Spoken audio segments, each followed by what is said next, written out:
दुनिया में जल और थल।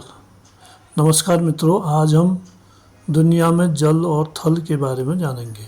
यानी पृथ्वी में कितना जल है और कितना स्थल भाग है।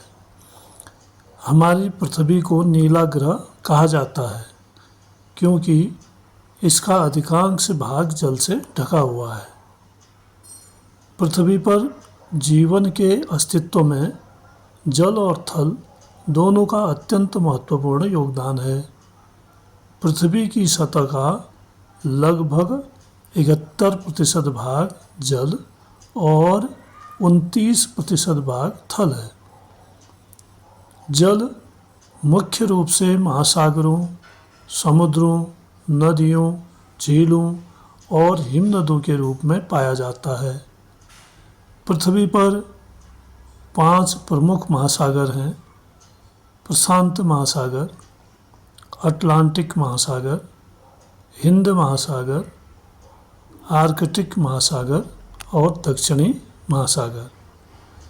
ये महासागर पृथ्वी के तापमान को संतुलित रखने और वर्षा चक्र को चलाने में महत्वपूर्ण भूमिका निभाते हैं।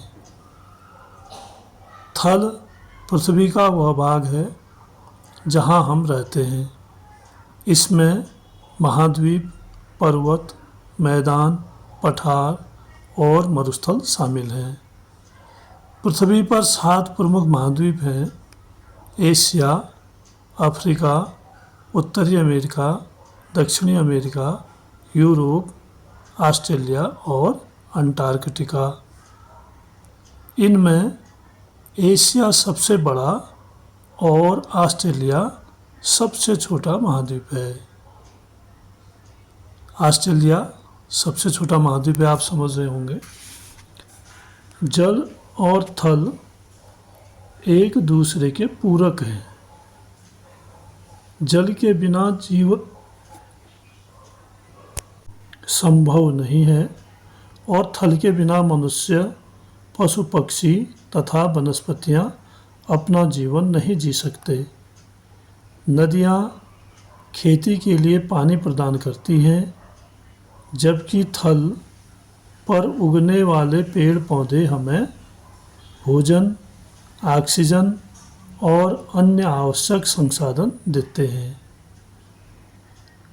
आज बढ़ते प्रदूषण, जलवायु परिवर्तन और वनों की कटाई के कारण जल और थल दोनों संकट में हैं। इसलिए हमें जल का संरक्षण करना चाहिए, नदियों को स्वच्छ रखना चाहिए और अधिक से अधिक पेड़ लगाने चाहिए।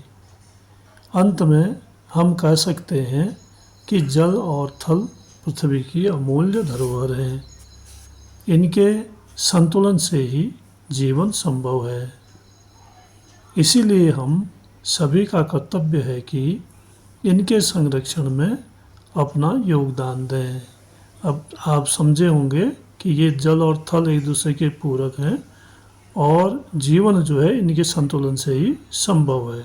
अगर जल न हो तब भी जीवन संभव नहीं है, थल न हो तब भी जीवन संभव नहीं है। तो इनका क्या करना है? संरक्षण करना है और इसके संरक्षण में हमारा जो अपना सहयोग है वो हमें देना है। तो आज का वीडियो पाठ इतना ही। धन्यवाद। यहाँ पर मानचित्र दिया गया है जिसमें 7 महाद्वीप दिखाए गए हैं और समुद्र